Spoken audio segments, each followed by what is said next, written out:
گڈیاں ایسے یوں اتنی اتنی اونچی گڈیاں ہوتی تھی.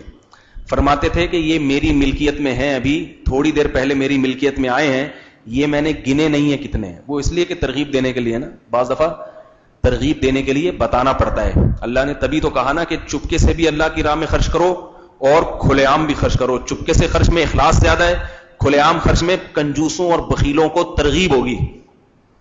زبان سے کہنے سے ترغیب اتنی نہیں ہوتی جتنی دکھا کے خرچ کرنے. لوگ کہیں گے دیکھو بھائی یہ کر رہے ہیں پھر بھی ماشاءاللہ زندہ ہے, پھر بھی کھا رہے ہیں. تو ایسے گڈی رکھی ہوئی ہوتی تھی. تو حضرت فرماتے تھے یہ ابھی میرے پاس تھوڑی دیر پہلے رقم آئی ہے, گنی نہیں ہے کتنی ہے, سب فی سبیل اللہ سب. تو اب اس ادا کو جس نے دیکھا ہو وہ جانتا ہے کہ کیسے سخی ہے. ہمارے حضرت کی یہ عجیب بات تھی کہ ہمارے حضرت نے تقریباً جو اپنی زندگی کا ابتدائی حصہ ہے بے انتہا غربت میں گزارا. تو اس لیے مجبوری میں مدرسے سے تنخواہ لیا کرتے تھے. پہلے اندرون سندھ میں حضرت ایک مدرسے میں پڑھایا کرتے تھے, وہاں سے تنخواہ لیتے, کیونکہ تنخواہ نہ لیتے تو پھر دنیا کا کاروبار کرنا پڑتا, کاروبار کرتے تو دین کی خدمت رہ جاتی. تو ہمارے حضرت کیا کرتے تھے, تنخواہ اسی نیت سے لیتے تھے کہ بھائی تاکہ میں دل جمی کے ساتھ دین کی خدمت کر سکوں. تنخواہ لیتے. دارالعلوم کرنگی گئے ہیں, وہاں حضرت نے 10 سال یا 20 سال صحیح بخاری پڑھائی ہے, تو وہاں بھی حضرت تنخواہ لیا کرتے تھے. کیونکہ مولوی بیچارہ اگر تنخواہ لے کے کام نہیں کرے گا تو بیوی بچوں کو پالنے کے لیے اس کو جاب کرنی پڑے گی, ملازمت کرنی پڑے گی, تو وہ دین کا جو دل جمعی کے ساتھ کام کر رہا ہے وہ کام نہیں ہو سکتا پھر. تو اس کے بعد جب حضرت کی زمینیں, حضرت کو جائیداد ملی اور زمینیں وغیرہ آئیں, تو پھر ہمارے حضرت نے کیا کیا, حضرت کا حلقہ بھی تھا, بہت سے لوگ حضرت کو ہدایہ بھی دیا کرتے تھے. ہمارے حضرت ہدیے کے معاملے میں بڑے کڑک تھے, یعنی جو ہدیہ دینے والا ہے وہ ڈرتا تھا, ٹھیک ہے نا, ڈرتا تھا. لیکن اللہ تعالیٰ بعض دفعہ دلوں میں ایسی محبت پیدا کر دیتے ہیں کسی کی, اور ان میں ایسا استغنا ہوتا ہے کہ حدیث میں آتا ہے نا کہ اگر تم اللہ پہ اعتماد اور توکل کرو گے, ایک حدیث میں آتا ہے کہ جو آخرت کو اپنی فکر بنا لے تو دنیا اس کے پاس ناک رگڑتی ہوئی آتی ہے, ناک رگڑتی ہوئی. تو ہمارے بہت سے اکابر کے ساتھ ایسے واقعات ہوئے ہیں کہ وہ ہدیہ نہیں لے رہے, ناک رگڑتے ہوئے لوگ ان کو ہدیے دے رہے ہیں, ناک رگڑتے لے لیں, بڑے آپ کا احسان ہوگا. حضرت مولانا یعقوب نانوتوی رحمہ اللہ کا واقعہ ہے کہ وہ انہیں کوئی آیا اشرفیاں دی, یا حضرت مولانا قاسم نانوتوی رحمۃ اللہ علیہ کا ہے, مجھے ذہن سے نکل گیا, اشرفیاں دی ان کو, انہوں نے قبول نہیں کی. قبول نہ کرنے کی کیا وجہ ہوتی ہے؟ اصولی طور پر تو شریعت کا حکم ہے کہ جب کوئی ہدیہ دے تو اس کو قبول کیا جائے, لیکن ہمارے اکابر بعض دفعہ ان اصولوں کی مخالفت کرتے تھے کسی دوسرے اصول کی وجہ سے. ایک تو اس لیے کہ ہمارے ہاں ہر چیز ایک پکی ڈھکی رسم بن جاتی ہے. اس زمانے میں دستور بن گیا تھا کہ جب بھی کسی بزرگ کی زیارت کے لیے جاؤ تو کچھ ہدیہ لے کے جاؤ. اس رواج کو ختم کرنا چاہتے تھے ہمارے اکابر, کیونکہ اس میں بعض دفعہ سامنے والا زیارت کے لیے جا رہا ہے, اس کا دل نہیں چاہتا تھا, لیکن اس کو یہ ہوتا تھا کہ اگر میں خالی ہاتھ چلا گیا تو حضرت جی کیا کہیں گے, کیسا کنجوس ہے, اور حضرت نے کچھ نہیں کہا تو وہ جو حضرت کے مریدین بیٹھے ہوئے ہوں گے وہ کیا کہیں گے کہ ایسا پکا مرید ہے, مگر جب بھی آتا ہے شیخ کے پاس خالی ہاتھ آتا ہے. تو ہدیے کا تو مقصد محبت پیدا کرنا ہے نا, لیکن وہی ہدیہ اگر تاوان بن جائے, جرمانہ بن جائے, تو محبت کے بجائے نفرت. بعض مسجدوں کے امام کیا کرتے ہیں, ہاں بھائی چندہ, چلو ایک دفعہ غفار بھائی نے چندہ دے دیا, اگلی دفعہ پھر غفار بھائی آپ نے چندہ دیا تھا, پنکھا بھی لگانا ہے, تو غفار بھائی ممکن ہے اگلی دفعہ بھی لگا دیں, تیسری چوتھی دفعہ میں وہ نماز پڑھنا وہاں پہ چھوڑ دیں گے, بولیں گے یار جب بھی جاؤ میری جیب پہ ہی نظر ہوتی ہے ان کی. تو بعض دفعہ صراحتاً کہنے سے سامنے والے کو تکلیف ہوتی ہے, بعض دفعہ ایک عرف بن جاتا ہے. جیسے آج کل لفافے چل رہے ہیں, بچے کی پیدائش ہوئی, بچے کو مبارکباد دینے جانا ہے تو کچھ نہ کچھ پیسے ہاتھ میں رکھنے پڑیں گے. یہ ہدیہ یا گفٹ نہیں ہے, یہ جرمانہ ہے کہ آپ کے ہاں بچہ پیدا ہوا, جرمانہ ہمیں دینا پڑے گا. میں نے دیکھا ہے خواتین کو بالکل بھی خوش نہیں ہوتی اس پہ, مگر دے رہی ہوتی ہیں کہ بھائی دینا ہی دینا ہے. اور جیب کس کی کاٹی جاتی ہے؟ شوہر کی, اس سے لے کے دیے جا رہے ہیں. تو بہن کے آپ کے شوہر کو کہا جاتا ہے آپ کی بہن کے ہاں بچے کی ولادت ہوئی ہے, آپ اپنی بہن کو کچھ دیں گے نہیں؟ وہی میری بہن کے ہاں ہوئی ہے تو کیوں مشورہ دے رہی ہے؟ نہیں, جب میں جاؤں گی تو کچھ تو لفافے میں کچھ تو پکڑانا پڑے گا. تو بعض چیزیں ہوتی اصل میں ہدیہ, یہ جو ولیمے میں ہوتا ہے, میں تو پہلے سمجھتا تھا یہ لوگ مذاق کرتے ہیں, کیونکہ پڑھا لکھا آدمی کب کہاں ایسے, یہ تو سب معاشرے میں اکثریت پڑھے لکھے لوگوں کی ہے, پڑھے لکھے لوگ ایسی جاہلانہ حرکت کہاں کریں گے؟ مجھے یقین نہیں آتا تھا کہ بھئی ولیمے میں دولہے کو پیسے دیے جاتے ہیں اور سب دیتے ہیں اور وہ لکھتے ہیں باقاعدہ. میرا ایک دفعہ جھگڑا ہو گیا کسی سے, میں نے کہا جھوٹ بول رہا ہے, کیوں لکھیں گے رجسٹر میں بیٹھ کے؟ ہدیے بھلا کوئی ایسی چیز ہے کہ نام کے ساتھ سب کے لکھے جائیں؟ کہہ رہے نہیں لکھتے ہیں, کیونکہ جب ان کی ہوگی تو پھر دیکھتے ہیں کہ انہوں نے کی. میں کہتا تھا یہ جھوٹ بول رہا ہے, میری بحث ہوتی تھی. مجھے جب پتا چلا, جب مسائل آئے, لوگ پوچھتے ہیں کہ یہ قرض ہے یا کیا ہے, حیران کیوں, اچھا ہے سر, اتنے احمق اور پرلے درجے کے بیوقوف لوگ بھی پڑھے لکھے موجود ہیں دنیا میں.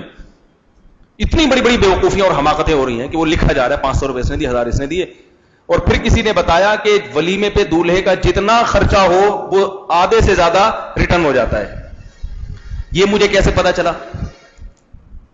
تو یہ ایسے پتا چلا کہ ہمارے جاننے والوں میں ایک صاحب کا ولیمہ تھا, تو ان کی ماں ذرا غریب تھی. وہ کہہ رہی تھی بھائی بڑا خرچہ آ رہا ہے, ولیمہ چھوڑو رہنے دو.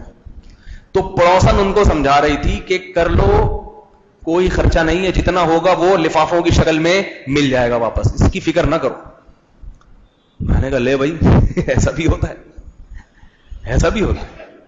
تو اس لیے ہمارے اکابر کیا کرتے تھے کہ اس چیز کو ختم کرنے کے لیے, حالانکہ اس میں تو ہمارے اکابر کا فائدہ تھا نا, اگر لوگ لاتے ہیں تو پیسے تو آ رہے ہیں تو, لیکن ان میں اللہ پر توکل تھا, اعتماد تھا, وہ شریعت پہلے باقی چیزیں بعد میں.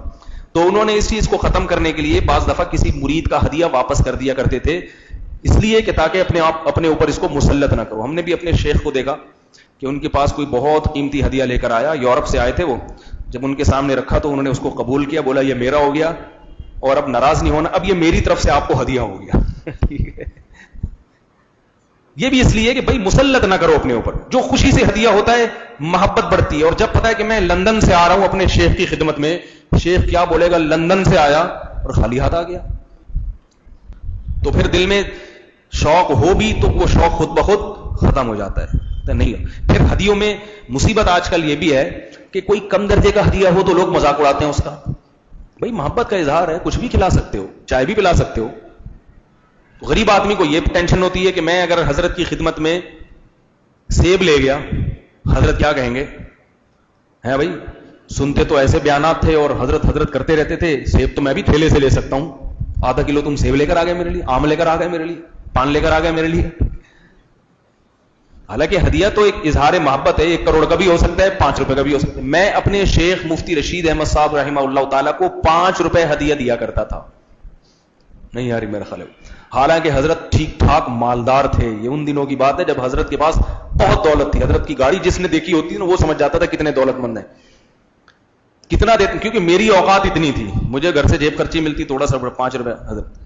حضرت بڑے خوش ہوتے تھے, اس کو قبول کرتے تھے, رکھتے تھے, ماشاءاللہ ہدیہ دیا ہے بھائی, تو 5 روپے دیتا تھا, 5 روپے, ٹھیک ہے نا. لیکن ہمیں پتا تھا کہ سامنے والا, اس سے بھی وہ اس کے دل میں محبت پیدا ہوگی, اس پہ بھی محبت. حضرت مولانا اشرف علی تھانوی رحمہ اللہ تعالیٰ تو اس بارے میں بڑے سخت تھے, کروڑوں روپے کے ہدیوں کو ایسے ٹکراتے تھے اور 5 روپے کے ہدیوں کو قبول کرتے تھے, ایسے ٹکراتے تھے کہ ان کے بارے میں تو حضرت مجذوب نے کہا نا کہ نہ لالچ دے سکی تجھ کو کبھی, نہ لالچ دے سکی ہرگز تجھے سکوں کی جھنکاریں. سکوں کی جھنکاروں سے بھی آپ اپنے اصول نہیں تبدیل کرتے تھے. تیرے دستے توکل میں تھی استغنا کی تلواریں. توکل کا جو اللہ نے آپ کو ہاتھ دیا تھا نا, اس میں غیر اللہ سے استغنا کی ایسی تلواریں تھیں کہ وہ سب کچھ کاٹ دیا کرتی تھی. بہت مستغنی تھے وہ, ان کا توکل اور غنا مشہور ہے. حالانکہ وہ بڑے مسکین اور غریب تھے, گھر میں بیٹھنے کے لیے کرسی نہیں تھی. غریب آدمی کے لیے استغنا مشکل ہوتا ہے, مگر ایسا استغنا تھا کہ انگریز افسر آیا تو کہاں بیٹھوں, انہوں نے کہا یہ مٹکا الٹا کر کے اس پہ بیٹھ جاؤ, مٹکا الٹا کرو اور اس کے اوپر بیٹھ جاؤ. انگریز افسر تھا, وہ بیٹھ گیا اور بڑا خوش ہوا. ہمارے ہاں کا کوئی ہوتا تو کہتا یہ نیچ قسم کے, صوفہ بھی نہیں ہے ان کے گھر میں, اور مہمان کا یہ اکرام ہے کہ مٹکا الٹا کر کے اس کے اوپر بٹھایا جا رہا ہے. لیکن گوروں میں بعض چیزیں اچھی بھی ہیں. گوروں میں ایک چیز اچھی ہے کہ وہ کہتے ہیں جو آدمی 2 نمبر نہیں ہے نا اس کو بڑا اچھا سمجھتے ہیں, کہ جیسا اندر ویسا ہی باہر. آپ دیکھیں فوج میں جو ISSB کا ٹیسٹ لیا جاتا ہے, ISSB کا کمیشن آفیسر کے لیے, یہ پورا ٹیسٹ بنایا ہے انگریزوں نے. اس پورے ٹیسٹ میں انسان کے کریکٹر کو بہت اچھی طرح دیکھا جاتا ہے کہ بندہ 2 نمبر نہ ہو. گورا یہ تو نہیں دیکھے گا نا کہ نماز پڑھتا ہے کہ نہیں پڑھتا, روزہ رکھتا ہے کہ اس کو اس سے تو کہتے ہیں آدمی کریکٹر کا غلط نہ, 2 نمبر ہی نہ ہو, جو ہے سو ہے. ہمارے یہاں کیا ہوتا ہے, غریب آدمی ہے کچھ بھی نہیں, مہمان آ گئے تو بھائی چٹائی پہ بٹھا لو, بولو یہی میری اوقات, بیٹھ جاؤ, بیٹھنا نہیں بیٹھو, نہیں تو پتلی گلی سے نکلو یہاں سے, ٹھیک ہے. لیکن فوراً بھائی ادھر سے کرسی پکڑو, ادھر سے یہ پکڑو, قرضے لے کے صرف شو بازی کے لیے. استغنا کسے کہتے ہیں کہ انسان اپنے آپ کو, یعنی انسان احساس کمتری کا شکار نہ ہو اور دوسرے کی جیب پہ نظر نہ رکھے. وہ کہ مجھے جو اللہ نے دیا یہ میرے لیے بہت زیادہ ہے. استغنا کا مطلب سمجھ میں آ رہا ہے؟ مجھے جو اللہ نے دیا مجھے کسی سے ضرورت نہیں, بہت کچھ دے دیا اللہ نے. چھوٹی سی حدیث سناتا ہوں پھر وہ واقعہ بتاؤں گا آپ کو. ابو سعید خدری رضی اللہ تعالی عنہ غزوہ احد میں بہت سارے صحابہ شہید ہو گئے تھے, تو بہت گھروں کے چولہے بند ہو گئے تھے, جوان موتیں ہو گئیں, کمانے والے ختم. لوگ آتے محمد صلی اللہ علیہ وسلم کے پاس, عرض کرتے یا رسول اللہ گھر میں مسائل ہیں. آپ صلی اللہ علیہ وسلم ان کے ساتھ تعاون کرتے صدقات و خیرات کے ذریعے. ابو سعید خدری 10 سال کے تھے اس وقت. یہ آئے, ان کے بھائی اور باپ شہید ہو چکے تھے, گھر میں کوئی مرد ہی نہیں بچا تھا, ایک 10 سالہ بچہ بچا تھا اور ساری عورتیں تھیں. ان کی ماں نے بھیجا کہ بھائی جاؤ, اور قتل بھی کس کے لیے ہوئے؟ نبی صلی اللہ علیہ وسلم کے لیے ہوئے. آئے یا رسول اللہ گھر میں یہ حالات ہیں اور سارے بھائی بھی شہید ہو گیا, ماں بھی باپ بھی شہید ہو گئے. یہ چونکہ توکل والے تھے, ان میں توکل زیادہ تھا, ان کو کچھ بھی نہیں دیا نبی نے, کیونکہ شریعت کے حکام نا ہر ایک کے لیے مختلف ہوتے ہیں. ان میں یہ اپنے آدمی ہیں, اعتماد اور اللہ پہ توکل بہت ہے. ان کو فرمایا من یستغنی یغنیہ اللہ, جو غنی بن کے رہنا چاہتا ہے, یعنی یہ ایسے چاہتا ہے کہ میں کبھی کسی کے سامنے ہاتھ نہ پھیلاؤں, اللہ اس کے ہاتھ کو کبھی مخلوق کے سامنے, اللہ اس کے ہاتھ کو کبھی مخلوق کے سامنے پھیلنے نہیں دیتا. کبھی بھوکے نہیں مرو گے. مخلوق کون ہے؟ محمد صلی اللہ علیہ وسلم. یعنی نبی کے سامنے ہاتھ پھیلا رہے ہیں تو کیا کہا کس کے سامنے پھیلاؤ؟ تو یاد رکھو نبی کے سامنے ہاتھ پھیلانے کو بھی نبی نے پسند نہیں کیا کہ بھائی میں رزاق تھوڑی ہوں, رزق دینے والا کون ہے؟ اللہ. کتنا, اور پھر کس کو سکھایا جا رہا ہے؟ جس کے بھائی اور باپ آپ کی وجہ سے شہید ہوئے ہیں. ہم اگر ہوتے ہم کہتے ہیں ایک تو میرا پورا گھرانہ آپ کی دعوت پہ ختم ہو گیا, اور اب بجائے تعاون کرنے کے مزید حوصلے اور توکل کی ترغیبات دی جا رہی ہیں. کیسی بغاوت کے جذبات پیدا ہوتے, کیسے الٹے خیالات آتے کہ ایک تو ہم نے سب کچھ قربان کر دیا اور دوسروں کو دیا جا رہا ہے اور اپنوں کو محروم کیا جا رہا ہے. اصل میں نبی اپنوں کو جو دے رہے تھے وہ دوسروں کو نہیں دیا, اپنوں کو دے رہے تھے, توکل کی تلوار ہاتھ میں پکڑا رہے تھے, اللہ پہ اعتماد. یہ ایسی نعمت دے رہے تھے جو آپ نے دوسروں کو نہیں دی. یہ خاص اپنے لوگوں کو دی جاتی ہے کہ بھائی جن کو میں دے رہا ہوں وہ اس لیول کے نہیں ہیں, ان کا ایمان ایسا نہیں ہے, تمہارا بڑا ہوا ایمان ہے, تمہیں میں استغنا کی تلوار دے رہا ہوں, یہ تلوار لو, اس کے ذریعے اللہ تمہیں بہت کچھ غنیمت دے گا, اس تلوار کے ذریعے بہت کچھ دے گا اللہ تمہیں. تو کیا الفاظ کہیں؟ من یستغنی یغنیہ اللہ, جو بے پرواہ بنتا ہے مخلوق سے. اس میں یہ بھی ہے کہ جو حرام نہیں کماتا, لات مار دیتا ہے حرام پہ کہ بھئی کھلانے والا کون ہے؟ اللہ. من یستغنی, یہ بھی نہیں کہا کہ اے ابو سعید میں تجھے کہہ رہا ہوں کہ تو اللہ پہ توکل کرنا, خطاب نہیں کیا, اصول بیان کیا تاکہ سمجھ جاؤ کہ اس اصول پہ اپنے آپ کو پورا اتارتے ہو یا نہیں اتارتے. اب تمہاری مرضی ہے, مانگو گے تو دے دوں گا, نہیں مانگو گے تو ٹھیک ہے. اصول یہ ہے من یستغنی یغنیہ اللہ, جو اللہ سے غنا طلب کرتا ہے اللہ اسے غنی بنا دیتا ہے, مخلوق کے سامنے ہاتھ پھیلانے سے روک دیتا ہے اسے. ساری زندگی کفالت کرے گا, کبھی ہاتھ نہیں پھیلانے دے گا اس کو. اور من یتوکل یغنیہ اللہ, جو اللہ پہ توکل کرتا ہے اللہ اس کے لیے کافی ہو جاتا ہے, اللہ اس کے لیے کافی ہو جاتا ہے. بس سمجھ گئے کہ مجھے کیا بتایا جا رہا ہے. اس کے بعد پوری زندگی کہتے ہیں بڑے فاقے آئے حضرت ابو سعید خدری پہ, بڑے قسم پرسی کے حالات آئے, مگر یہاں تک روایات میں آتا ہے کہ اگر گھوڑے پہ بیٹھے ہوئے ہوتے تھے اور کوڑا گر جاتا تھا وہ بھی زمین پہ اتر کے خود اٹھایا کرتے تھے, وہ بھی کسی سے نہیں مانگتے تھے کہ مجھے اٹھا کے دے دو. اتنا اللہ کے نظر رکھیے کہ مخلوق سے نہیں مانگتے. تو لیکن پوری زندگی گزار دی نا, اور آخر عمر میں اللہ نے غنیمت دی, بہت دولت دی, اور دین کا بہت زیادہ کام لیا حضرت ابو سعید خدری سے. اتنا کام لیا کہ فتح مکہ کے موقع پر یہ اتنے زخمی ہو گئے تھے کہ مکہ میں انہیں اب امید نہیں تھی کہ میں زندہ بچوں گا. تو جب نبی کو اطلاع ملی کہ بھائی دنیا سے بالکل جانے والے ہیں, آخری سانسیں چل رہی ہیں, تو آپ صلی اللہ علیہ وسلم ان کی عیادت کے لیے پہنچے. انہوں نے عرض کیا یا رسول اللہ میں بس دنیا سے جا رہا ہوں, مجھے افسوس اس پر ہے کہ جس مکہ کو میں نے اللہ کی خاطر چھوڑا تھا اسی مکہ میں موت واقع ہو رہی ہے, افسوس اس پر ہے. یعنی جب ایک وطن کو اللہ کی خاطر چھوڑ دیا تو مدینہ میں موت واقع ہوتی تو یہ زیادہ اچھا تھا. اب میں اپنے وطن میں مر رہا ہوں, حالانکہ اس کو میں اللہ کے لیے چھوڑ چکا تھا. تو آپ صلی اللہ علیہ وسلم نے اچھا پھر یہ بھی کہا کہ یار مال بہت تھا ان کے پاس, اللہ نے توکل کی برکت سے بہت مال دیا. یہ بھی عرض کیا یا رسول اللہ میں چاہ رہا ہوں اپنا سارا مال صدقہ کر دوں. آپ صلی اللہ علیہ وسلم نے فرمایا سارا نہیں, کم کرو, کچھ اپنے بچوں کے لیے چھوڑو. پھر انہوں نے کہا یا رسول اللہ 2/3 مال. فرمایا نہیں. کم کرتے کرتے انہوں نے کہا ٹھیک ہے 1/3 میں صدقہ کر رہا ہوں. آپ نے فرمایا ٹھیک ہے 1/3 کر دو, لیکن یہ بھی زیادہ ہے, یہ بھی زیادہ ہے. پھر فرمایا کہ تم اپنی اولاد کو ایسے چھوڑو کہ وہ لوگوں کے سامنے بھیک مانگتی پھرے, اس سے بہتر ہے کہ کچھ اتنا مال چھوڑ دو تاکہ وہ لوگوں کے سامنے ہاتھ نہ پھیلائے. کیونکہ ضروری نہیں ہے کہ تمہاری اولاد میں وہی توکل ہو جو تم میں ہے.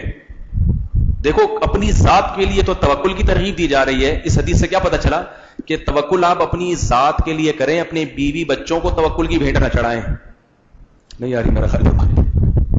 اب آپ نے 4 مہینے تبلیغ میں لگا لیے, اللہ سے سب کچھ ہوتا ہے, اللہ کے علاوہ کچھ نہیں ہوتا, بس چھوڑو, بس دین کے لیے لگ گئے آپ. سارے کاروبار بزنس چھوڑ کے سال کی جماعت میں نکل گئے, اب اللہ کھلانے والا ہے. آپ میں واقعی توکل بھی اتنا پیدا ہو گیا, ٹھیک ہے نا, کہ بھائی بس ہو جائے گا, کوئی مسئلہ نہیں ہے, بھوکے رہ لیں گے, کوئی مسئلہ نہیں ہے, اللہ مرنے سے بچا لے گا انشاءاللہ. ایک وقت بھوکا رکھتا ہے, اگلے وقت ڈبل کھلا دیتا ہے. تو جو نبی تو فاقے کیے ہیں, تو اس بیوی بچوں کو کیوں, اس کا کیا قصور ہے بھائی؟ ٹھیک ہے, جو پیچھے بیوی بچے ہیں ان میں اتنا توکل نہیں ہے, اور یہ اعلیٰ درجے کا توکل ہے. اللہ نے اس کا ہر ایک کو مکلف نہیں بنایا, اس لیے ان کے لیے پہلے پورا حساب کتاب کرو, پھر جو ہے آپ اپنی ذات کی حد تک. ایک توکل تو فرض اور واجب ہے, وہ توکل ہوا ہے کہ حرام سے بچاؤ ان کو. اس میں اگر گھر والے کہتے ہیں نا کہ نہیں حرام لاؤ, یہ کرو وہ کرو, ہمیں پراٹھے چاہیے, انڈے چاہیے, نہ یہ اس میں تو توکل کروانا فرض ہے کہ حلال کماؤں گا, اس میں جو مل گیا وہ کھانا پڑے گا بس, اور اس میں اللہ پہ توکل کرو. یہاں تو فرض ہے, لیکن ایک ہے اضافی توکل. یہ تو حضرت ابو سعید کو ترغیب دی جا رہی ہے, یہ اضافی. اگر یہ ناجائز ہوتا نا, نبی کے سامنے ہاتھ پھیلانا حرام ہوتا, تو آپ دوسرے صحابہ کو بھی فرماتے ہیں. لیکن آپ جانتے تھے کہ بھائی ہر ایک کا مقام اور مرتبے میں فرق ہوتا ہے. حضرت ابو بکر نے پورا مال لا کے صدقہ کیا, آپ نے قبول کیا. ایک اور ابھی آ رہے ہیں پورا مال صدقہ کیا, نہ فرمایا کچھ گھر والوں کے لیے چھوڑ کر آؤ, پورا نہیں صدقہ کرو. تو ہر ایک کے حالات مختلف ہوتے ہیں, لیکن اتنا پتہ چلتا ہے کہ جس میں جتنا تگڑا توکل ہوگا, اللہ کے ہاں رزق کے دروازے اس کے لیے اتنے ہی کھلیں گے. اور رزق ناک رگڑتا ہوا, روزی جو ہے نا ناک رگڑتی ہوئی آتی ہے اس کے پاس. تو حضرت ابو سعید نے فرمایا کتنی دولت دی اللہ نے, اب کہہ رہے اتنی دولت کا میں کیا یہ سارا صدقہ, نہ فرمایا نہیں, اپنی اولاد کے لیے چھوڑو تاکہ وہ لوگوں کے سامنے ہاتھ نہ پھیلائیں. تو پھر نبی صلی اللہ علیہ وسلم نے حضرت ابو سعید کو کیا فرمایا کہ ابھی ایسا لگتا ہے کہ اللہ تمہیں موت دے گا نہیں, تم تو یہ سمجھ رہے ہو بستر مرگ پر ہوں. ينتفع بك قوم ويضر بك آخرون, اللہ تمہارے ذریعے سے بہت لوگوں کو ابھی نفع پہنچائے گا اور بہت سو کو نقصان پہنچائے گا تمہارے ذریعے. یعنی میدان جہاد میں ابھی تمہاری تلواریں چلیں گی اور کافروں کو نقصان ہوگا, ان کی سلطنتیں تباہ ہوں گی, اور علم کے ذریعے اللہ مسلمانوں کو تمہارے ذریعے فائدہ. اس میں آپ نے پیشگوئی کر دی کہ ابھی تمہاری موت واقع نہیں ہوگی. یہ حدیث بھی نبی صلی اللہ علیہ وسلم کی نبوت کے معجزات میں شمار کی گئی ہے کہ ان کو تو تیار تھے بھائی مر رہا ہوں میں, لیکن آپ نے بتایا, اور واقعی حضرت ابو سعید کو شفا ملی. اور ان کو شفا ملنے کا نتیجہ ہے کہ آج کتنی حدیثیں ہیں جن میں آتے عن ابی سعید الخدری رضی اللہ عنہ, حضرت ابو سعید خدری سے مروی ہے, کیونکہ زندہ رہے بعد میں پھر انہوں نے تابعین میں حدیث بتائی, علم کی اشاعت کی, علماء صحابہ میں ان کا شمار ہوتا ہے. تو میں اپنے اکابر کی بات آپ سے عرض کر رہا تھا کہ ہمارے اکابر ہدیے کے معاملے میں بعض دفعہ سختی, تو حضرت مولانا قاسم نانوتوی تھے یا حضرت یعقوب رحمہ اللہ تھے. تو وہ کیا ہے کہ ایک آدمی بہت زیادہ اشرفیاں لے کر آیا, اس نے ان کے سامنے رکھ دی, انہوں نے پیچھے کر دی. اب وہ پیچھے پڑ گیا, بھائی یہ قبول کیوں نہیں کر رہے. اس نے یہ کیا کہ جا کے نا حضرت کے جوتوں میں وہ اشرفیاں بھر دی. ٹھیک ہے, ایسا کہیں دیکھا دنیا میں آپ نے؟ کوئی کسی کو پیسے دے رہا ہو اور وہ غریب بھی ہو, یا تو ہو نا کہ زرداری کو کوئی 100 روپے دے رہا ہے, زرداری کہ تیرے 100 روپے سے کیا آئے گا میرا, وہ کہ چل نکل یہاں سے. اشرفیاں سونے کی دی جا رہی ہوں اور وہ مستحق بھی ہوں, غریب بھی ہوں, لیکن چونکہ وہ ان کے معیار پہ ان کے اصولوں کے مطابق نہیں ہے. اب وہ چاہ رہے تھے کہ بھئی یہ ایک لوگوں نے ایک وہ بنا لیا, تو وہ کیا کر رہے, جوتوں میں لا کے بھر دی. اب ہم جیسا کوئی ہوتا, ہم جیسا کوئی ہوتا نا, ہم تو فوراً تعویل کرتے, بھئی جوتوں میں ڈال دی ہیں, اب میں اگر یہ یوں کر کے نکالوں گا پھینکوں گا تو رزق کی اور پیسوں کی توہین ہوگی اللہ کی نعمت کی, کیا خیال ہے. اور ایسے پھینک کے چلا جاؤں گا تو کوئی آ کے اٹھا لے گا, کوئی غلط آدمی بھی آ کے اٹھا سکتا ہے, اس سے وہ غلط جگہ بھی استعمال کر سکتا ہے, گناہ ملے گا. اب یہ مجھ پہ قبول کرنا فرض ہو گیا ہے. میں ہوتا تو میں تو یہ تعویل کرتا, بلکہ اس سے پہلے اتنی نوبت ہی نہ آتی کہ بھئی ایک دفعہ جب ہم نے منع کر دیا پھر بھی دے رہے تو لے لو, نکلو پتلی گلی سے. بلکہ منع ہی کیوں کرے آدمی, ٹھیک ہے, منع ہی کیوں کرے, اتنی مشکل سے تو کہیں سے پیسے آئے ہیں, ٹھیک ہے اللہ کی طرف سے آ رہا ہے, رکھو پتلی گلی سے نکلو. تو کیسا استغنا بھر دیا انہوں نے, وہ جوتا الٹ دیا ایسے کر کے جیسے کوئی کچرا صاف کیا جاتا ہے نا, اور جوتا پہن کے چلے گئے. اب یہ اشکال نہیں کہ یہ اشرفیاں ضائع, بھائی ضائع ہوں گی, جس نے کی ہے اس کو گناہ ملے گا, ہم نے تھوڑی کہا تھا یار. تو یہ ہمارے اکابر کا اللہ پہ اعتماد اور توکل تھا, اعتماد اور توکل. حضرت مولانا اشرف علی تھانوی رحمہ اللہ تعالی کسی محفل میں بیٹھے ہوئے تھے, کسی دعوت میں, تو ایک بہت بڑا سیٹھ آیا, اس نے اچھی خاصی رقم دی حضرت کو ہدیے کے طور پہ سب کے سامنے. حالانکہ ہدیے کا اصول یہ ہے کہ سب کے سامنے نہ دیا جائے, کیونکہ کسی کو بدگمانی بھی ہو سکتی ہے اور بھی بہت ساری چیزیں ہو سکتی ہیں, لیکن خیر اس نے سب کے سامنے دی.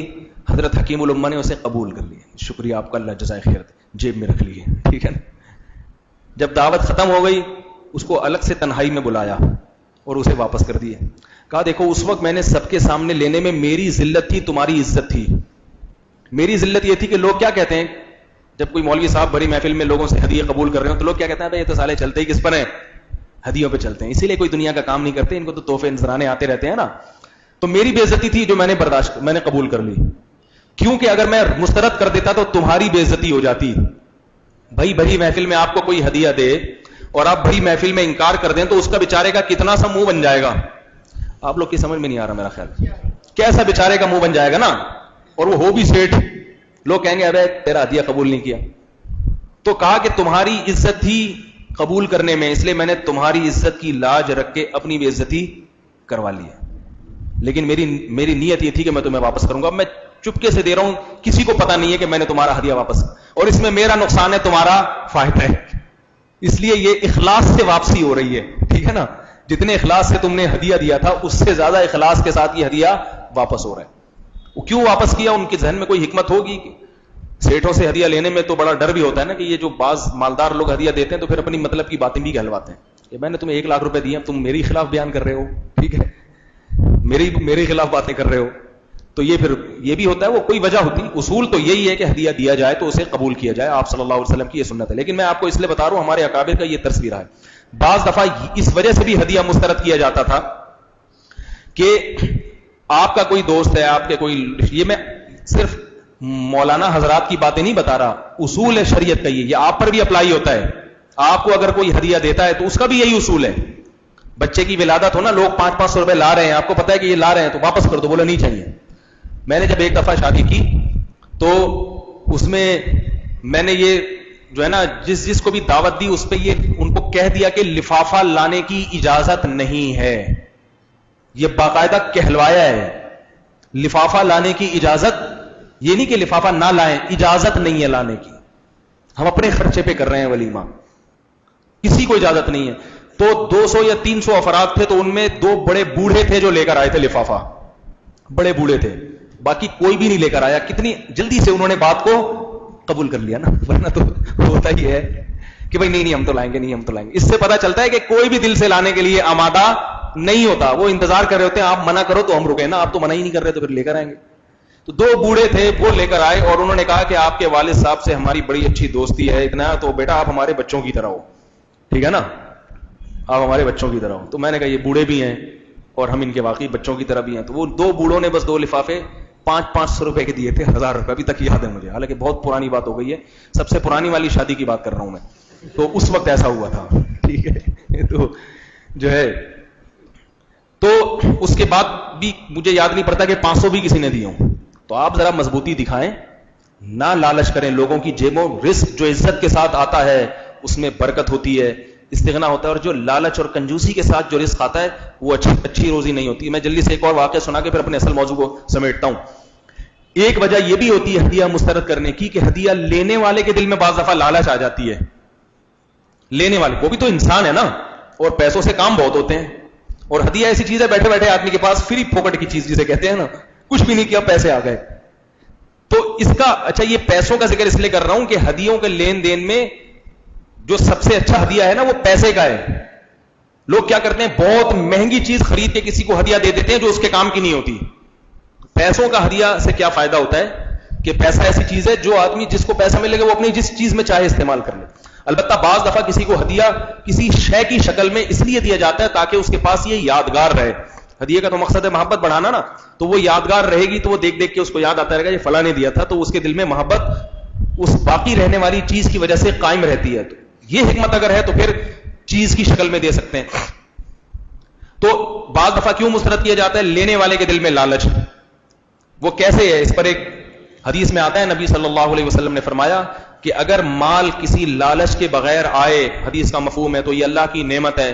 اور جب یہ لالچ کے ساتھ آتا ہے نا, آپ کو کسی سے امید ہو, طمع ہو کہ یار وہ آ رہا ہے اور جیب میں ہاتھ ڈال رہا ہے, ایسا لگتا ہے کہ یہ میرے لیے لفافہ نکالے گا اور رال ٹپکنا شروع ہو جائے, اور اس نے خالی ہاتھ نکالا, اب آپ کو ایک دھچکا لگا یہ کیا ہو گیا. یہ اس کی علامت ہے کہ آپ کی نظر دوسرے کی جیبوں پر ہے. تو اگر ایسی کیفیت پیدا ہو جائے اور وہ لفافہ نکالے تو آپ کو چاہیے کہ اس کا لفافہ اسے واپس کر دو اپنی اصلاح کے لیے, تاکہ لوگوں سے طمع اور امیدیں ختم ہو جائیں. نہیں یاری بات سمجھ, یہ بڑا دل گردے کا کام ہے. اپنے دل کی حفاظت یہ سب سے قیمتی دولت ہے کہ آپ کا دل بے غبار ہو, لالچ نہ اس میں. پیسے سے کچھ نہیں ہوتا, دل بہت بڑی نعمت ہے. دل, اور ایک دفعہ لالچ پیدا ہو گئی نا, اس کا نقصان کیا ہے؟ بے سکونی. بے سکونی سب سے بڑا نقصان کیا ہے؟ بے سکونی. ہر لالچ میں ہی رہے گا, وہ کیوں نہیں دے رہا, یہ کیوں نہیں دے رہا, تچ کے غم.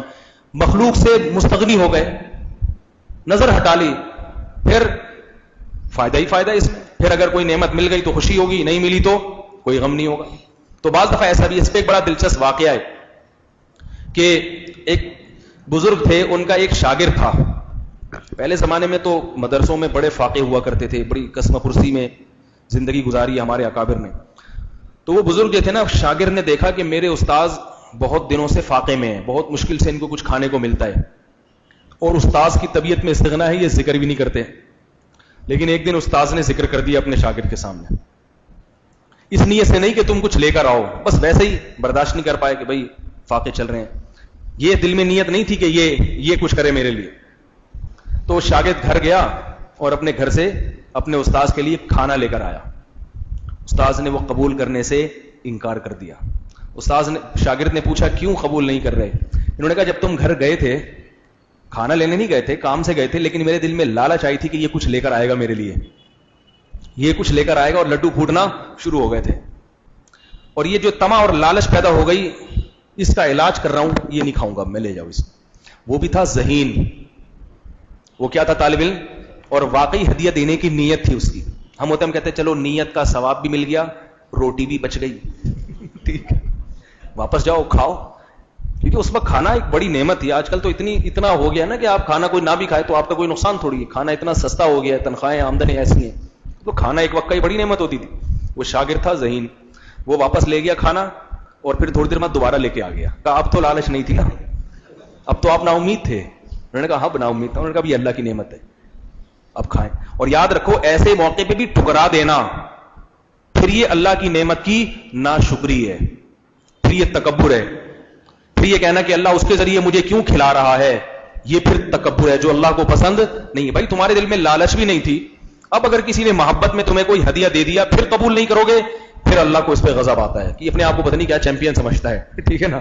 اتنا فنٹر بننے کی کوشش مت کرو. یہ تکبر اور استغنا, علماء کہتے ہیں دیکھنے میں بالکل ایک جیسی چیزیں ہیں, بالکل ایک جیسی چیزیں, مگر ان میں حقیقت میں زمین اور آسمان کا فرق. تو ہمارے بہت سے اکابر جو بہت زیادہ ہدایا وصول کر لیا کرتے تھے, لوگ ان کی اس عادت کو دیکھ کے سمجھتے تھے کہ ان میں لالچ ہے, کہ جو بھی آگے لفافہ دے رہا ہے یہ قبول کر رہے ہیں. وہ اس لیے قبول کرتے تھے کہ ان کو پتا تھا کہ ہمارے دل میں لالچ نہیں ہے اور دینے والا بھی مخلص ہے. اب اگر ہم نے قبول نہ کیا تو یہ اللہ کی نعمت کی ناقدری یا تکبر نہ ہو, اس نیت سے پھر وہ قبول کرتے تھے. لیکن جو پست ذہن والے لوگ ہیں وہ یہ دیکھتے تھے کہ یار ان کے اتنے لفافے آ رہے ہوتے ہیں اور یہ کسی کو منع بھی نہیں کرتے, قبول بھی کر لیتے ہیں. اس کی بالکل مثال ایسے ہے جیسے ہمارے بعض اکابر ایسے گزرے ہیں کہ ان کے منہ پہ جب ان کی تعریف کی جائے تو وہ خوش ہوتے تھے. حالانکہ حدیث میں کیا آتا ہے, جو تمہارے منہ پہ تمہاری تعریف کرے اس کے منہ پہ خاک پھینک دو. اور اپنی تعریف سن کے خوش ہونا یہ ایک بری عادت ہے. لیکن بعض لوگ تقوی کے ایسے معیار تک پہنچ جاتے ہیں کہ نیچے والا آدمی جو ہے نا وہ اس کے تقوی اس کی پکڑائی میں نہیں آ رہا ہوتا, سمجھ رہے ہیں, یعنی وہ ایسے مقام تک پہنچ جاتے ہیں کہ یہ آدمی اس کے مقام کو سمجھ نہیں پاتا. ہمارے حضرت بھی ایسے تھے کہ ان کے سامنے, حضرت کے سامنے جب کوئی حضرت کی تعریف کرتا تو حضرت بہت خوش ہوتے اور بتایا کرتے تھے کہ میں بہت خوش ہو رہا ہوں اس کی تعریف, اس کے منہ سے اپنی تعریف سن کے. نہیں آ رہی میرا خیال ہے بات. حالانکہ اگر کوئی دیکھو 2 نمبر ہوتا ہے نا تو وہ اوپر سے تو بڑا, یعنی اندر سے تو بڑا خوش ہو رہا ہوتا ہے, اوپر سے کیا کہتا ہے, نہیں یار میں تواضع خاکسار, میں کہاں ایسا. لیکن ہمارے حضرت کے منہ پہ جب کوئی حضرت کی تعریف کرتا تو حضرت خوش بھی ہوتے تھے اور بتاتے تھے. کئی دفعہ میں نے سنا, حضرت فرماتے ہیں جب کوئی میری تعریف میرے منہ پہ کرتا ہے مجھے بڑی خوشی ہوتی ہے, اور فرماتے ہیں جب میں خود شو مارتا ہوں اپنی تعریفیں کرتا ہوں تو اس سے بھی زیادہ خوشی ہوتی ہے. اب کوئی نیا آدمی اگر آئے گا نا تو وہ کہے گا یہ کیسی بزرگ ہے بھائی, لیکن جو حضرت کی صحبت میں رہا ہو وہ جانتا تھا کہ یہ تقوی اور للہیت کے ایسے معیار پر ہیں کہ ان کا یہی بزرگی ہے, یہی تقوی ہے, یہی صاف گوئی ہے جو ان کو ممتاز کر رہی ہے. پھر حضرت اس کی وجہ بیان کرتے تھے کہ اللہ نے مجھ میں جو بھی خوبی رکھی ہے وہ میں اپنا کمال سمجھتا نہیں ہوں, اللہ کی بھیک سمجھتا ہوں. وہ کیا سمجھتا ہوں, اللہ کی دین ہے, بھیک ہے جو اس نے مجھے دی ہے. میرا کیا ہے, ہم تو پانی کا ایک قطرہ تھے, گاؤں دیہات میں پیدا ہوئے, کتنے لوگ ہمارے ساتھ کے گمراہ ہو گئے, اللہ نے ہمیں مدرسوں میں ڈال دیا, بزرگوں کی صحبت نصیب کر دی, اور یہ ذہانت یہ عقل سب اسی کی دین ہے. 2 منٹ میں اگر وہ اپنی نظر 1 سیکنڈ کے لیے ہٹا لے تو کیا اوقات ہے ہماری. تو فرماتے تھے کہ جب کوئی تعریف کرتا ہے تو میں اپنی تعریف نہیں سمجھتا, بلکہ میں کہتا ہوں کہ اللہ نے جو مجھے نعمتیں دی ہیں ان نعمتوں کو ہائی لائٹ کر رہا ہے, نمایاں کر رہا ہے. تو دل میں اللہ کے شکر کا جذبہ بڑھتا ہے, کم نہیں ہوتا. اللہ سے تعلق اور مضبوط ہوتا ہے, اللہ سے تعلق میں کمی نہیں آتی. نہیں آ رہی میرا خیال ہے بات. دیکھو ہمارے سامنے جب کوئی ہماری تعریف کرے گا تو اللہ سے ذہن ہٹ کے ہمارا مخلوق کی طرف ذہن جاتا ہے, مخلوق کو راضی کرنے کی فکر, تاکہ یہ اور ہماری تعریفیں کیا کریں. لیکن بعض بزرگ ایسے ان کی تعریف ہوگی تو ان کے دل میں اللہ کی محبت کے چشمے پھوٹنا شروع ہو جاتے ہیں کہ میرے اللہ نے مجھ پر کتنے انعامات کیے ہیں. تو اللہ کی محبت ان سے بڑھتی ہے اور مخلوق سے استغنا اور اللہ کی طرف توجہ جاتی ہے. لیکن یہ ہر آدمی کا تقویٰ نہیں ہوتا, یہ اونچے لوگوں کا کام ہوتا ہے. اس کی مثال ایسے دیکھو, جب آپ نماز پڑھ رہے ہوں اور کوئی بچہ رو رہا ہے تو آپ کی نماز میں توجہ بڑھتی ہے, خشوع و خضوع میں کمی آتی ہے. لیکن ہمارے فرماتے تھے کہ میں گھر میں تہجد پڑھتا ہوں, جب بچے چھوٹے تھے رو رہے ہوتے تھے تو مجھے نماز میں اور لطف آتا تھا. بہت مشکل ہے آپ لوگوں کو سمجھانا بھائی. حضرت نے ہمیں سمجھایا, ہماری سمجھ میں آ گیا, مگر آپ لوگ کو سمجھا رہے ہیں تو سمجھ میں نہیں آ رہا. وجہ کیا ہے کہ جب بچہ روتا ہے یا ہنستا ہے یا کوئی بھی شرارت کرتا ہے تو بچہ کس نے دی ہے, وہ نعمت اللہ نے دی ہے نا. گھر میں تو رونق ہوتی ہے نا بچوں سے, بچوں کی شرارتوں سے, اور دل جب باغ باغ ہوتا ہے نا ان بچوں کی نماز میں, جب ان بچوں کی طرف توجہ جاتی ہے تو وہ توجہ اللہ کی طرف توجہ میں اللہ کی طرف مزید توجہ کا ذریعہ بن جاتی ہے. بچے بڑے پیارے ہوتے ہیں نا, ایسے اچھلتے ہیں, نماز آ کے پڑھیں گے یوں انگلی اٹھا رہے ہیں, سلام پھر رہے ہیں, تو ایک عام درجے کے انسان تو اس طرف متوجہ ہوگا, اللہ کی طرف توجہ کم ہوگی. لیکن جو اللہ سے جس کا تعلق بہت قوی ہو وہ کیا کہے گا, یہ نعمت کس کی ہے, اللہ کی, کیا اللہ تیرا فضل ہے, اور اللہ کی محبت کے جذبات بڑھتے ہیں. اس کی ایک مثال دیا کرتے تھے حضرت, ایک شعر سنایا کرتے تھے. وہ شعر مجھے یاد نہیں, اگر وہ یاد ہوتا تو پھر اس کو مزہ زیادہ آتا وہ بات سمجھنے میں. فرماتے تھے کہ اس شعر کا خلاصہ یہ ہے کہ جو شرابی ہوتے ہیں نا, شرابی, ان کو جب شراب کا پیالہ پیش کیا جاتا ہے جبکہ ان کو شراب کی پیاس بھی لگی ہو, تو یہ شاعری میں شراب کا بڑا تذکرہ کرتے ہیں کہ بعض شرابی تو ایسے ہوتے ہیں جب ان کو شراب کا پیالہ پیش کیا جائے تو وہ شراب پی کے مست ہو جاتے ہیں, پیالہ پیش کرنے والے کی طرف توجہ نہیں کرتے کیونکہ ان کو شراب چاہیے, تو شراب سے ان کو محبت ہے. اور جو اہل اللہ ہوتے ہیں ان کو جب شراب پیش کی جاتی ہے تو ان کو شراب میں پیش کرنے والے کا عکس نظر آتا ہے. شراب بھی ریلیکس کرتی ہے نا, یعنی اس میں ریفلیکٹ ہوتا ہے اس میں, یا پانی کوئی پیش کرے نا تو اس میں عکس نظر آتا ہے. وہ کہتے تھے کہ ان کو کیا ہوتا ہے, اس شراب میں جو پیش کرنے والا ہے اس شراب کو, اس پیش کرنے والے کا عکس نظر آتا ہے, تو وہ شراب کی نعمت کو بھول کے پیش کرنے والے کو کہ بھئی یہ ایسی چیز مجھے پلا رہا ہے, تو جو پلائی جا رہی ہے اس کی طرف توجہ نہیں, پلانے والے کی محبت میں غرق ہو جاتے ہیں, وہ اس کے نشے میں مست ہو جاتے ہیں کہ جو ایسی مزے کی چیز, یہ تشبیہ ہے ورنہ شراب کوئی اچھی چیز نہیں ہے. شاعری میں تو سب چیزیں چلتی ہیں نا بھائی, شاعری میں تو سمجھانے کے لیے, کیونکہ شرابی کو شراب سے محبت ہوتی ہے تو وہ اللہ کی محبت کو بھی شراب سے تعبیر کیا جاتا ہے شعر و شاعری میں. ورنہ اگر آپ کہیں کہ شراب نہیں بلکہ پانی سے, تو پھر وہ شاعری کا مزہ نہیں آئے گا. تو وہ شراب سے اس لیے تاکہ سمجھانے کے لیے. تو ان کو کیا ہوتا ہے کہ شراب سے اتنا لگاؤ نہیں ہوتا, جو پیش کرنے والا ہے اس سے لگاؤ. دیکھو کوئی بھوکا ہو, اسے کھانا نہ ملے اور ایسے موقع پہ کوئی روٹیاں لا کے رکھ دے تو جو آدمی لالچی ہوتا ہے نا, وہ یہ نہیں دیکھتا رکھی کس نے, کہہ رہے پہلے کھا لو, پیٹ بھر کے ڈکار لو, اس کے بعد سو جاؤ, پھر اٹھ کے دیکھو, پھر تحقیق کرو کون ہے بندہ جو لا کے رکھا ہے, مل جائے تو شکریہ ادا کرو, نہیں ملے تو چل بھائی نکل. لیکن جو غیرت مند ہوگا, شدید بھوک لگ رہی ہے, کھانے کا کوئی انتظام نہیں ہے, اور کوئی آپ کے لیے کھانا لا کے رکھ کے چلا گیا, آپ کہو گے پہلے بندہ بتاؤ کون لے کر آئے, کھاؤں گا بعد میں. کیا خیال ہے بھائی؟ غیرت اگر ہوگی, بھائی جس نے مجھ پر اتنا بڑا احسان کیا اس کو لے کر تو آؤ, پہلے کون, پہلے میں اس کے ہاتھ چوموں گا, ہاتھ پہلے چوموں گا, کھانا بعد میں کھاؤں گا.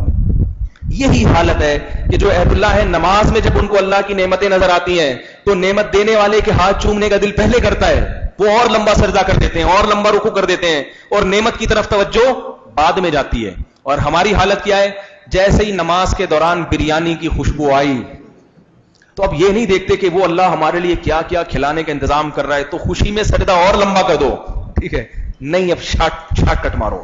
پہلے تو رونا دھونا نماز میں لگا ہوا تھا, جیسی کباب کی خوشبو آئی, چل بھائی جلدی سے سلام پھیرو, نکلو پتلی گلی سے. تو یہ ہوتا ہے ہمارے ساتھ.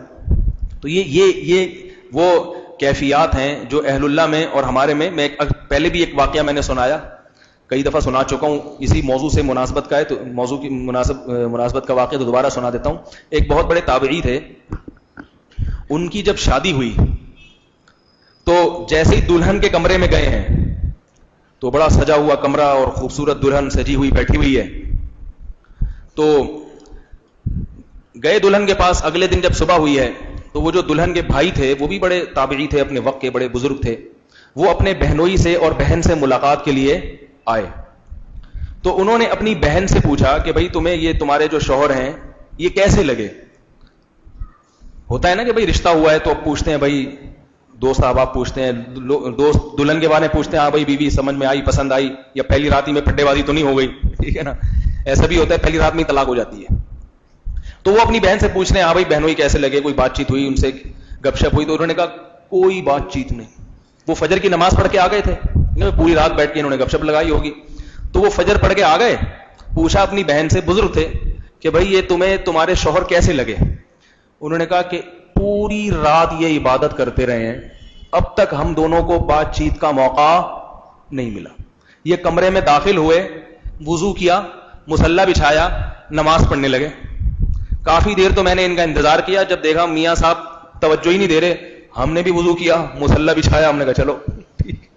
وہ بھی اس زمانے کی خاتون تھیں, ورنہ اس زمانے کی ہوتی فوراً 15 پہ فون کر کے پولیس کو بلا لیتی کہ میرے سارے پیسے ضائع ہو گئے, ساری ٹینشن. تو بندہ سائیکی ہے, بندہ نفسیاتی ہے, یہ بندہ ہی ٹھیک نہیں ہے, ٹھیک ہے نا, چاہے وہ اب ساری زندگی ٹھیک رہے, لیکن first impression is the best impression ہے نا, کہ پہلا امپریشن ہی غلط پڑا ہے. تو انہوں نے کہا بھائی میں نے جب دیکھا یہ پڑھ رہے ہیں, تو ہم نے کہا چلو ہم بھی شروع کر دیں. تو وہ پریشان ہوئے کہ یار یہ دلہن تو دلہن ہوتی ہے, بہرحال عبادت کے لیے وہ ساری زندگی پڑی ہوئی آج ہی کرنی تھی, اور اگر اتنی عبادت گزار ہو تو پھر شادی کرنے کی کیا ضرورت تھی. تو انہوں نے اپنے بہنوئی سے پوچھا, ہاں بھائی کیا بات ہے, آپ دلہن کے پاس گئے نہیں رات بھر اور آپ نے نماز ہی پڑھتے رہے. تو انہوں نے بتایا کہ ہوا یہ, دیکھو کنوارا آدمی جس نے عفت اور پاک دامنی سے زندگی گزاری ہو, اس کے لیے دلہن کی نعمت بہت بڑی نعمت ہوتی ہے. آج کل حرام خوری اتنی ہو رہی ہے نکاح سے پہلے کہ بیوی کی نعمت بھی اب نعمت نہیں رہتی. جو حرام سے بچتا ہے نا, اللہ اس کو حلال میں بے پناہ لذت عطا فرماتے ہیں. تو جو کنوارے ہیں نا, نظر کی حفاظت کرتے ہیں, برائیوں سے بچتے ہیں, وہ شادی کے دن گن گن کے گزارتے ہیں کہ اب 1 مہینہ رہ گیا, 15 دن رہ, ایسے خوش ہوتے ہیں. اور انٹرنیٹ پہ جس نے بےہودہ گندی چیزیں دیکھنے کا عادی ہو, اس سے اللہ تعالیٰ لذت چھین لیتے ہیں حلال کی. تو وہ بزرگ کہتے ہیں میں جب بیوی کے کمرے میں گیا, دلہن کے کمرے میں گیا, ظاہر ہے پہلی دفعہ بیچارے کنوارے تھے تو کمرہ بھی سجا ہوا, دلہن بھی خوبصورت اور سجی ہوئی. کہتے ہیں میرے ذہن میں آیا کہ جنت میں اللہ نے جو اپنے بندوں کے لیے جب جنت کو سجایا ہوگا, جب یہ ایسا خوشنما منظر ہے, اتنا خوبصورت منظر, اور دل میں ایسے لڈو پھوٹ رہے ہیں, یہ تو انسانوں کا بنایا ہوا ہے, یہ کمرہ بھی اور یہ عورت بھی انسانوں کی سجائی ہوئی ہے, اور یہ بھی انسانوں کی انسان ہے یہ. تو اللہ نے, اور یہ مجھے کسی قربانی کے بغیر ملی ہے, یہ نعمت ایسی نہیں ہے کہ میں نے کچھ قربانیاں دی ہوں اللہ کے لیے اور اللہ نے مجھے یہ نعمت دی ہو, یہ تو اللہ نے بس ویسی دے دی, اپنے بندوں پر رحم کرتا ہے, وہ نعمتیں دے دیتا ہے. جنت میں اللہ اپنے نیک بندوں کو قربانیوں کے بدلے میں جو دے گا, اور اس وقت جو جنت کی حوروں کے کمروں کو اللہ سجائے گا اور ان کے تختوں پہ اللہ حوروں کو بٹھائے گا, وہ کیسی نعمت ہوگی. تو میں اس کو بھول گیا, ادھر میری توجہ چلی گئی, یہ پوری رات اللہ سے دعا مانگتا رہا ہوں, اللہ اس سے مجھے محروم نہ کرنا. یعنی میرا دل میرے قابو میں نہیں تھا. اب دیکھو ہم جیسے نالائقوں کو تو دنیا کی نعمت ملتی ہے تو جنت بالکل ہی بھول جاتے ہیں, جو تھوڑی بہت یاد بھی تھی وہ بھی بھول گئے. لیکن جو بڑے لوگ ہوتے ہیں ان کو جب دنیا کی نعمت ملتی ہے تو وہ دنیا کی نعمتیں ان کے لیے اللہ کے قرب کا ذریعہ بن جاتی ہیں, کیونکہ جس نے کوئی لذت دیکھی نہ ہو اس کو لذت کہاں سے سمجھ میں آئے گی جنت کیا ہوتی ہے. اب وہ پہلے تو بیچارے نظر کی حفاظت کرتے تھے نا, عورت کبھی دیکھی نہیں تھی تو کتنی مدی جنت کی حوروں کا بتاؤ کیا تصور. جب دلہن دیکھ لی بھائی دلہنیں ایسی ہوتی ہیں تو پھر جنت کی دلہنیں کیسی ہوں گی, ان میں کیا لذت ہوگی اور وہ کیسا سجا ہوا ہوگا.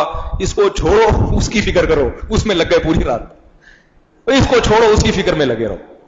تو یہ, اور دلہن بھی پھر ایسے, اس نے کہا بھائی جب تم فکر میں لگے ہو ہم بھی پھر اللہ سے اسی قسم کا دولہا مانگ لیتے ہیں آخرت کے لیے. ٹھیک ہے, ہم بھی کوئی اسی قسم کا مانگ لیتے ہیں. تو یہ ہے کہ دنیا کی نعمت ملنے سے, تو بعض بزرگوں میں بتا رہا تھا ان کے سامنے ان کی تعریف کی جائے تو وہ خوش بھی ہوتے ہیں, بتاتے بھی ہیں, اور اپنی تعریفیں بھی حضرت بہت کرتے تھے. نیا آدمی آتا تھا ہمارے حضرت کی مجلس میں پریشان ہوتا تھا, یار کیسے بزرگ ہیں اپنے بارے میں خود ہی لوگوں کے سامنے تعریفیں کر رہے ہیں. ہمیں پتا ہوتا تھا یہ حضرت کے کردار کے نمبر 1 ہونے کی علامت ہے کہ جو دل میں ہے وہی زبان پہ, اور فرماتے تھے میرا کچھ بھی نہیں ہے, جو ہے اللہ کی طرف سے. لیکن ہم پر یہ چیزیں سوٹ نہیں کرتی. آپ بھی جا کے ہچکو مارنا شروع کر دیں, میں ایسا ہوں میں ویسا ہوں, کیونکہ بجائے اللہ کا قرب حاصل ہونے کے شو بازی میں آ جاتا ہے انسان. تو ہمیں نارمل ہی رہنا چاہیے جیسے ساری دنیا کے سارے لوگ رہتے ہیں. میں جلدی سے بات کو مکمل کر کے ختم کرتا ہوں. بات کیا چل رہی تھی؟ یہ بات اس پر آئی تھی نا, استغنا پر آ گئی تھی, ہدیے پر آ گئی تھی, اور کیا تھی, یہاں سے یو ٹرن کہاں سے مارا ہے. میں نے آپ کو کہا ہے کہ وہ گچی پکڑ کے رکھا کریں جہاں سے میں موضوع تبدیل کر رہا ہوں. ہاں, میں جو اصل بات بتا رہا تھا کہ اللہ نے اہل جنت کی جو صفات بیان کی ہیں وہ ہے راتوں کو اٹھ کے تہجد پڑھتے ہیں اور روتے ہیں اللہ کے سامنے, جنتیں مانگتے ہیں. جب ہم وہ چیزیں دیکھتے ہیں تو ہمارے اندر وہ نظر, نہ ہمیں قرآن میں جو جہنمی جو جس قسم کے بیان کیے, نہ ہم اتنے برے ہیں اور نہ اتنے اچھے ہیں کہ جو اللہ نے اہل جنت کی صفات بیان کی ہیں. فرض پڑھ لیں ہم, بڑی مشکل ہے. تہجد اگر پڑھ بھی لیں تو ایسا نہیں کہ یبیتون لربہم سجدا وقیاما, پوری راتیں سجدے میں گزریں اللہ سے مانگتے ہوئے, ایسا بھی نہیں ہے. تو ہم کہاں جائیں گے؟ ہمارے لیے کون سی قوم ہے جس کی ہم, اور جو پچھلی امتوں کو جن کو اللہ نے ہلاک کیا, قوم عاد قوم سمود جو نافرمان تھی, وہ بڑے برے لوگ تھے. اتنے برے ہم نہیں ہیں الحمدللہ. اور جو پیغمبر کے ماننے والے جو کامیاب ہوئے صحابہ کرام, وہ بڑے نیک لوگ تھے, ویسے بھی نہیں ہیں ہم. تو ہمارے پر جو مثال فٹ بیٹھتی ہے نا قرآن میں, وہ بنی اسرائیل کی ہے. ایمان بھی لا رہے ہیں, ساتھ ساتھ گڑبڑے بھی چل رہی ہیں. ٹھیک ہے نا, بنی اسرائیل اللہ پر ایمان لائے, تورات پر ایمان لائے. جب موسیٰ علیہ السلام نے تورات لا کے دی اس پر عمل کرو, تو کچھ احکام بڑے مشکل تھے, کہنے لگے اے موسیٰ یہ نہیں چلے گا بھائی, یہ بہت مشکل ہو گیا, یہ بہت مشکل ہو گیا, یہ والا تو ٹھیک ہے, یہ والا مشکل ہو گیا. ہمارا بالکل یہی حساب ہے بھائی. قرآن ٹھیک ہے, داڑھی یار, باقی سب چیزیں ٹھیک ہے, داڑھی رکھنا بڑا مشکل کام. تو کیا کرتے ہیں, جیسے بنی اسرائیل تعویلات کر کے داڑھی کا انکار, اور یہ سب داڑھی کا تو انہوں نے بنی اسرائیل نے انکار نہیں کیا, آج تک یہودی داڑیاں رکھتے ہیں, لیکن اور چیزوں میں سود میں گڑبڑ کر دی, کیونکہ وہ پیسہ کمانے میں یہودی کہتا ہے یہ نہیں ہو سکتا. تو قرآن میں آتا ہے ہم نے یہودیوں کو منع کیا کہ سودی لین دین مت کرو, مگر بزنس کے معاملے میں اس نے کہا نماز پڑھ لوں گا, روزہ رکھ لوں گا. آج تک یہودی روزے بھی رکھتے ہیں, نماز بھی پڑھتے ہیں, داڑیاں بھی رکھتے ہیں اتنی بڑی بڑی, مگر کتنا ہی تہجد گزار ہو, اتنی لمبی, کبھی یوٹیوب پہ دیکھو یہودیوں کی نماز, آپ اپنی نماز بھول جاؤ گے, اتنی لمبی نماز پڑھتے ہیں یہودی. مگر بزنس کے معاملے میں کہتے ہیں نا بھائی نا, پیسہ کمانا ہے میں نے, چاہے سود ہو. حتیٰ کہ ایک صاحب کہتے ہیں میں نے یہودی کو دیکھا جو بزنس مین ہے, نماز کے دوران اگر کوئی بزنس سے متعلق کال آ جائے وہ بھی ریسیو کر لے گا. ٹھیک ہے نا بھائی, کسٹمر آیا ہوا ہے, نماز بعد میں ہو جائے گی, کسٹمر نہیں جانا چاہیے. تو یہ والا کہ پیسہ, آج بھی مسلمان ایسے ہی کرتا ہے, بہت سے نیک بن جاتے ہیں پیسے. میں نے ایک لاہور میں ایک صاحب ہے, انہوں نے توبہ کی, اللہ ان کی زندگی میں برکت دے. بینک میں جاب کرتے تھے, اچھی خاصی تنخواہ تھی, کہہ رہے میں نے سب چھوڑ چھاڑ کے اب میں کھانا پکا کے بیچتا ہوں, لوگوں کے گھروں میں پہنچاتا ہوں. لوگ کہتے ہیں تمہاری اتنی عزت تھی کہ تم کیا پکوان سینٹر ہو گیا تمہارا, اور پکوان والے کہلاؤ گے, اور شاپر میں ڈال کے لوگوں کے گھروں میں پہنچاتے ہو, تمہاری کیا عزت ہے. تو وہ جواب میں کہتا ہے حرام کھانے سے بہتر ہے کہ میں حلال کھا لوں. نوجوان ہے, ینگ ہے, خدا کی قسم ایسی عبرت دیکھو. ایک نوجوان آدمی جس کو عزت کا اتنا شوق ہوتا ہے, مگر اس نے حرام سے بچنے کے لیے اپنی عزت بھی داؤ پہ لگا دی کہ میں پکوان کھانے بنا کے لوگوں کے گھروں میں تقسیم کر لوں گا, لیکن نہ بھیک مانگوں گا اور نہ حرام کماؤں گا. یہ ہوتے ہیں جنتی لوگ. عبادت کر لینا آسان ہے, قربانی دینا بڑا مشکل کام ہے, اور اللہ ایسے لوگوں کی قدر کرتا ہے. اللہ تعالیٰ اس نوجوان کی عمر میں برکت دے اور اس کو اور مزید دین میں ترقی عطا فرمائے. تو یہودیوں نے جو ہے نا, وہ تو ہم لوگ کیا ہیں, بنی اسرائیل کی طرح ہیں. بنی اسرائیل میں اچھے بھی تھے, برے بھی تھے, بہت برے بھی تھے, لیکن اللہ پر اس کے رسول پر ایمان رکھتے تھے. تو ہمیں ڈرنا چاہیے کہ انگریز پر عذاب نہیں آ, کیونکہ وہ کافر ہے. جیسے بنی اسرائیل کے دور میں جو کافر تھے ان کو اللہ نے بندر اور خنزیر نہیں بنایا, بنی اسرائیل کو بنایا, کیونکہ کافر کے لیے اللہ نے آخرت میں جہنم کی آگ رکھی ہوئی ہے. وہ اس کا آخرت میں کوئی حصہ نہیں ہے, تو اللہ اس کو سب کچھ دنیا میں دے دیتے ہیں, دنیا میں دے دیتے ہیں. دوسرا, وہ مانتا ہی نہیں ہے جب اللہ کو, تو عذاب کس بات کا آئے گا اس کے اوپر. وہ مانتا ہی نہیں ہے کہ یہ گناہ ہے, وہ مانتا ہی نہیں کہ زنا حرام ہے, تو اس کو تو اس کی سزا ہوگی کہ تم مانتے کیوں نہیں تھے. جو آدمی کسی بات کو تسلیم کرتا ہے پھر اس پر حجت تام ہوتی ہے نا, کہ بھئی تم نے خود اقرار کیا ہے, اب تو تم پکڑے جاؤ گے. وہ مانتا ہی نہیں ہے, تو اس کی کے لیے اللہ نے آخرت میں بڑی سخت سزا, اور اس کی بخشش کا کوئی آپشن نہیں رکھا, ہمیشہ جہنم میں رہے گا. مسلمان کی بخشش کے آپشن ہے, سزا ملے گی لیکن پھر بالآخر معافی ہو جائے گی. دنیا میں سزا مل کے ممکن ہے آخرت سے پکڑ سے بچ جائے, اور ممکن ہے آخرت میں سزا ملے تو پیغمبر کی سفارش سے اس سزا میں کمی ہو جائے. مسلمان کبھی بھی ہمیشہ جہنم, کوئی بھی مسلمان ہمیشہ جہنم ہی رہے گا. تو جب اللہ نے ایک وہاں سے ایک بینیفٹ دیا ہوا ہے نا اس طرف سے, ٹھیک ہے نا, تو پھر ادھر سے معاملہ کیا رکھا ہوا ہے, سخت. دنیا میں ٹھکائیاں لگتی رہیں گی. تو انسانی فطرت ہے, وہ آخرت کے عذاب سے اتنا نہیں ڈرتا, دنیا سے پھر بھی ڈرتا ہے. تو دنیا کے عذاب سے بچنے کے لیے میرے بھائی ہمیں اللہ کی نافرمانی چھوڑ دینی چاہیے اور اللہ کے عذاب سے ڈرنا چاہیے. یورپ امریکہ جا کے بالکل آزاد نہ ہو جایا کریں کہ یہ جیسے عیاشیاں کر رہے ہیں ہم بھی کریں گے, بہت سخت پکڑ آئے گی. اور اگر کچھ نہ ہوا نا, دنیا میں عذاب نہیں آیا, تو ایک بڑی پکڑ کیا ہے, اللہ ایمان کی نعمت کو سلب کر لیتے ہیں.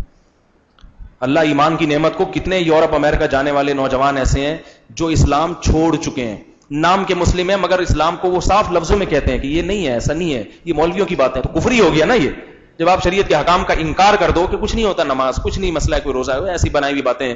یہ لفظ زبان سے جب آپ نے کہہ دیا تو اس کا مطلب ہے نہیں مانتے آپ, تو کافر ہو گئے. شناختی کارڈ میں چاہے آپ اسلام لکھیں مگر اللہ کی نظر میں کافر. مسلمان وہ ہوتا ہے کہ اگرچہ گناہ کرے مگر وہ مانے کہ یہ غلط ہے, لیکن لوگ پھر ماننا چھوڑ دیتے ہیں, تو یہی تو کفر ہے. لوط علیہ السلام کی قوم لڑکوں سے بدکاری بھی کرتی تھی. دیکھو مسلمانوں میں اگر کوئی یہ کام کرے گا تو وہ ندامت کرے گا, اس کو پتا ہے برا کر رہا ہوں میں, اسے کوئی آر دلائے گا تو اسے شرم آئے گی, کسی بزرگ کے پاس جائے گا مجھے کوئی طریقہ بتائے میں یہ گناہ چھوٹ جائے. لیکن لوط علیہ السلام کی قوم بدکاری کرتی تھی. لوط علیہ السلام نے جب کہا کہ چھوڑو, تو انہوں نے کہا آپ ہمارا علاقہ چھوڑ دو, ہم یہ گناہ نہیں چھوڑیں گے, ہم نہیں چھوڑ سکتے, ہم نہیں. تکبر کر رہے ہیں نا, اس لیے کہ وہ اس کو برائی نہیں سمجھ رہے, وہ کافر ہیں. تو گورا برائی کرتا ہے, اس برائی کو برائی نہیں سمجھتا. اگر کوئی مسلمان بھی برائی کرے اور اس کو برائی نہ سمجھے تو وہ اس میں اور کافر میں اللہ کی نظر میں کوئی فرق نہیں ہے. تو گناہ کی یہ نحوست ہے کہ کچھ دنوں کے بعد انسان گناہ کو گناہ سمجھنا چھوڑ دیتا ہے. یہ کم عذاب ہے کیا کہ اللہ نے ایمان کی نعمت چھین لی تم سے, اس لیے گناہ سے انسان کو بچنا چاہیے. اللہ تعالی ہم سب کو بچنے کی توفیق عطا فرمائے. چند ایک سوالات ہیں. آج کل بعض گھر کی لڑکیاں اسکول میں پڑھاتے ہیں جبکہ ان کی مالی کفالت گھر والے کرتے ہیں, کیا ان کو اسکول جا کر پڑھانا ضروری ہے؟ ٹھیک ہے, جبکہ وہ کہتی ہیں پڑھنے پڑھانے میں کوئی حرج نہیں ہے, جائز ہے مگر بہتر نہیں ہے. جب گھر میں ابا کفالت کر رہے ہیں تو لڑکی کو گھر کی چار دیواری کے اندر ہی رہنا چاہیے, اس میں فائدہ ہے. لڑکی بالغ ہو اس کو اس کے شوہر کے حوالے کر دو, اس میں وہ بہت سکون اور عافیت کی زندگی گزارتی ہے, ساری زندگی مزے کی گزرے گی. ایک دفعہ گھر سے باہر نکل گئی تو بہت ساری چیزیں ہیں, اس کو ماحول کیسا ملے. لڑکیاں آج کل لڑکیوں کے پاس کیمرے والے موبائل ہوتے ہیں, اس میں ایک بےہودہ چیزیں ہوتی ہیں, بوائے فرینڈز کے نمبر ہوتے ہیں. وہ میں نے ایسی خواتین کو بگڑتے ہوئے دیکھا ہے جو بڑے اچھے ماحول میں پلی, لیکن جب اسکول کالجز میں ان کی دوستیاں ہوئیں, انہوں نے دیکھا کہ اس کے 10 بوائے فرینڈ ہیں, تو وہ پھر اپنے ابا کو مکھنچو سمجھنے لگی, بے وقوف سمجھنے لگی. ہمارے ابا پتہ نہیں ہمیں کیا لڑکوں سے دوستی سے منع کرتے ہیں. ساری خراب نہیں ہوتی, بہت ساری یونیورسٹیوں میں جا کے, بلکہ بہت ساری تو ہاسٹل میں رہتی ہیں, 4 سال رہی ہیں پھر بھی نیک ہیں. لیکن ہمیں تو حکم ہے نا کہ ہم برائی کے اسباب سے بچیں. تو بلا ضرورت تعلیم تو اس وقت کی ایک ضرورت بن گئی ہے پڑھانا. وہ تو اگر آپ بچیوں کو پڑھائیں گے نہیں تو شادی ہونا ہی ناممکن ہو جاتا ہے, ان کے لیے معاشرے میں سروائیو کرنا مشکل ہو جاتا ہے. لیکن جاب کرانے کی کیا ضرورت ہے ان کو؟ تو اس لیے گھر میں مرد ہوں. اور میں کہتا ہوں جو غیرت مند آدمی ہے اگر وہ گھر میں فاقے بھی پڑھ رہے ہیں تو اپنی بہن سے کہے گا کہ بھوکے رہ لو, میں بھی بھوکا رہوں گا تمہارے ساتھ, لیکن کماؤں گا تو میں کماؤں گا اور تم کھاؤ گی. میں سوکھی روٹی لے کر آؤں گا, آدھا ٹکڑا کر کے خود کھا لوں گا, آدھا تمہیں کھلا لوں گا. لیکن یہ ہماری عزت اور غیرت کے خلاف ہے کہ مرد گھر میں پڑے ہوئے ہوں اور عورت کما کے کھلا رہی ہو. میں حیران ہوتا ہوں کیسے کھا لیتے ہیں. بہن ملٹی نیشنل کمپنی میں مینیجر ہے, 80,000 روپے کما رہی ہے اور بھائی بیٹھ کے کھا رہے ہیں. تو شرم سے مر جاؤ یار. غیرت ختم ہو جائے تو پھر جو مرضی کرو. اگر ان لوگوں کو بتایا جائے نا یار تمہیں شرم نہیں آتی, تمہاری بہن 80,000 کما کے گیس کا بل بھی دے رہی ہے, بجلی کا بل بھی دے رہی ہے, تم گھر میں پڑے ہوئے, تمہارے گٹھے کے پیسے بھی بہن کے پیسوں سے آتے ہیں, شرم نہیں آتی تمہیں؟ تو کہتے نہیں آتی. یہ غیرت کے خلاف ہے. غیرت کیا ہوتی ہے؟ اب اس سے تو زیادہ تو کوئی نہیں سمجھا سکتا نا کسی کو. یہ کہ تو ایسے بن جاؤ تو بڑی مزے کی زندگی گزرے گی. ایسے بن جاؤ. کہہ رہے ہیں 2-3 لوگ مل کر رسول اللہ صلی اللہ علیہ وسلم کے نام سے گائے میں قربانی کا حصہ لے سکتے ہیں. ایسا نہیں ہو سکتا. چاہے 2-3 لوگ پیسہ ملا لیں مگر اس حصے کی نسبت کسی ایک آدمی کی طرف کرنی پڑے گی کہ اس کی طرف سے ہے. یہ پیسہ بے شک سب کا ہو لیکن وہ نام کس کا کرنا پڑے گا؟ ایک آدمی کے نام کہ ہے نبی صلی اللہ علیہ وسلم کے لیے مگر اس کی طرف سے ہے. تو وہ ایک کیونکہ وہ جو نبی کے لیے قربانی ہوتی ہے وہ ہوتی ہے اصل میں اس آدمی کا اپنی ہی ہے لیکن اس کا ثواب نیت ہوتی ہے کہ نبی صلی اللہ علیہ وسلم کو پہنچے.